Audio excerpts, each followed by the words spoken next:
district in Wisconsin. So here shows child poverty both for the U.S. and for Wisconsin in the darker color. The first thing you'll see that Wisconsin child poverty is lower than the rest of the country as a whole. We're a lot better than Michigan, but not as well as Minnesota. The second thing you'll see is that child poverty has been on the rise in the last decade, particularly since the last 2 years. Very sharp increase in child poverty, so it's now 19%. Below the national level of 22%, it's still, that's nearly 1 in 5 children in Wisconsin are poor. It isn't just child poverty that's gone up. This shows the poverty across all ages, the similar line. So, I mean, we sort of know what's going on is the recession and the unemployment. And this chart, which I borrowed from some colleagues, shows the growth in the unemployed, and it really highlights how much of the growth is in the long-term unemployed. People who've been out more than 26 weeks is much higher in 2009, 2010 than earlier. And also a big growth in people what we call the involuntary part-time. They're working part-time, but would prefer to be working full-time. So I'm going to leave the trend lines now and focus in on all the rest of the next 9 or 10 slides are poverty in Wisconsin based on the official measure for 2010. And I've already sort of highlighted this, but the first one shows the difference by age, and I do focus on child poverty. And so I would draw your attention to how much higher poverty is for children.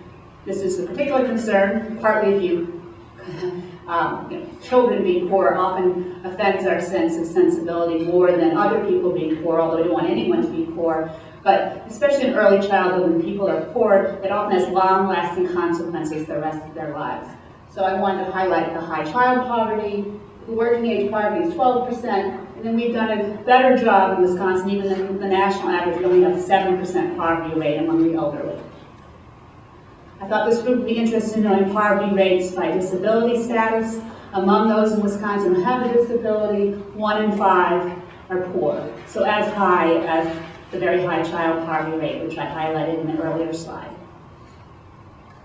So by work status, if you are working full-time, full year, your chances of being poor are quite low, only 2% of that group. If you're working part-time or part-year, then it rises to 18%. And those who didn't work at all in 2010, 29% of them are poor.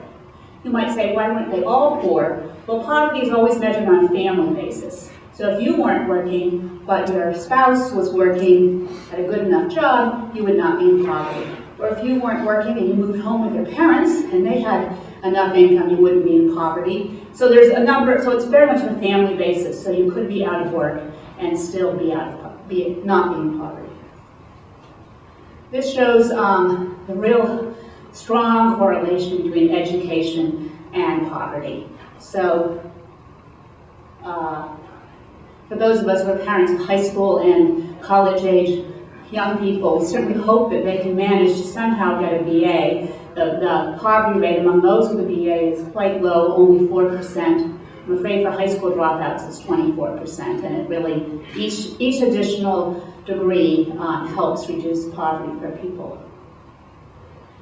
Now I'm going to show the poverty rates by ethnicity. We see that for whites, this is all again all in Wisconsin. For whites, the poverty rate is 10%.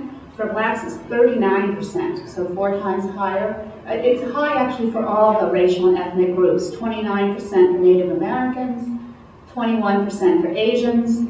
Hispanics is 28%, and there is some double counting. People who are Hispanic sometimes check their race as other. The other also includes people who check more than one race. That's also very high, 30%.